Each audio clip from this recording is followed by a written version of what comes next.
Bonjour à tous, bienvenue dans cette deuxième vidéo de la série sur la médiation animale. Alors dans la première vidéo, que je vous conseille d'aller voir si vous ne l'avez pas vue, Alice Mignot, doctorante chez Boehringer Ingelheim, présentait la définition de la médiation animale et en quoi ça consiste. Dans cette vidéo, elle va parler du bien-être des animaux utilisés dans ce cadre, comment le prendre en compte et comment l'améliorer.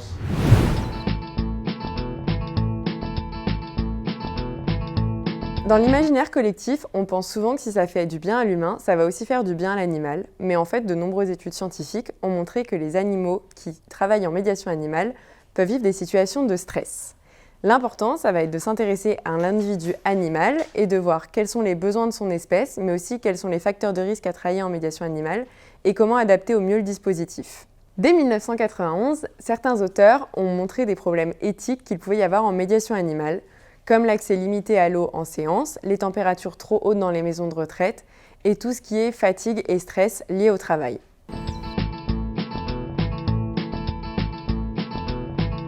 Pour évaluer le bien-être des animaux en médiation animale, il n'y a pas d'outils, mais on peut s'appuyer sur les 5 libertés dont on a déjà parlé dans des vidéos précédentes. Par exemple, pour la première liberté, c'est s'assurer que l'animal va avoir un accès à l'eau pendant l'ensemble de la séance, qu'il aura sa ration de friandises avant ou après la séance, et ce sera aussi par exemple rationner les friandises en séance pour les chiens pour éviter un surpoids par la suite. Pour la deuxième liberté, ça va être de s'assurer qu'on est dans un endroit adapté au chien ou à l'animal.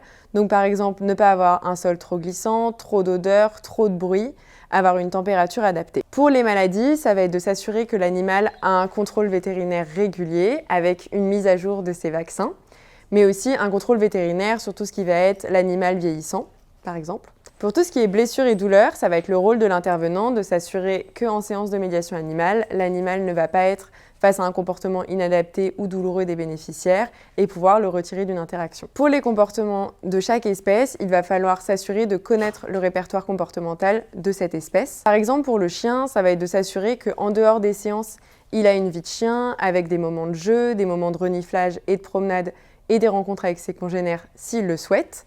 Mais ça va être aussi en séance, s'assurer que l'animal a une marge de contrôle, par exemple pour choisir de venir en séance, mais aussi d'interagir et de pouvoir explorer son environnement avant chaque séance. La cinquième liberté, c'est la plus difficile à évaluer et si les libertés précédentes sont respectées, c'est déjà un bon début.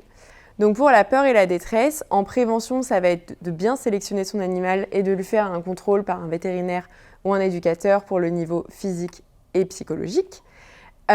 Et en séance, ça va être par exemple de s'assurer qu'il n'y a pas d'interaction trop restrictive, comme les câlins, ou le fait que l'animal soit maintenu sur les genoux.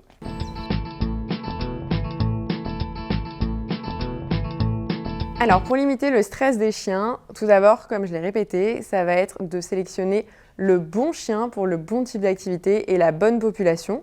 Donc ça va être un travail important du côté de l'intervenant, qui peut se faire aider par un professionnel comme un vétérinaire, un éducateur canin ou un éthologue pour bien sélectionner son chien et voir s'il a les aptitudes pour le travail qu'on lui demande. Du côté de l'intervenant, ça va être de s'engager à se former au répertoire comportemental du chien, à tout ce qui est signaux de stress, pouvoir les repérer et surtout savoir comment agir en séance s'il voit que son animal est stressé. Et enfin, en médiation animale, bien évidemment, l'utilisation de la méthode coercitive et de tout outil coercitif est prohibée.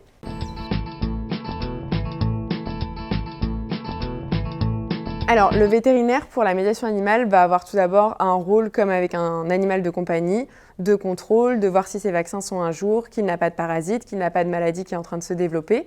Ça va être également de contrôler le vieillissement de l'animal et est-ce qu'il est encore adapté à faire de la médiation animale. Le vétérinaire peut aussi avoir un rôle dans la sélection de l'animal et donner son avis s'il est au courant des dispositifs de médiation animale et qu'il est formé à pouvoir bien sélectionner un chien. Enfin, le vétérinaire peut aider pour tout ce qui est prévention des zoonoses, par exemple donner des conseils à l'intervenant sur comment être sûr que l'espace dans lequel il va recevoir les bénéficiaires est adapté.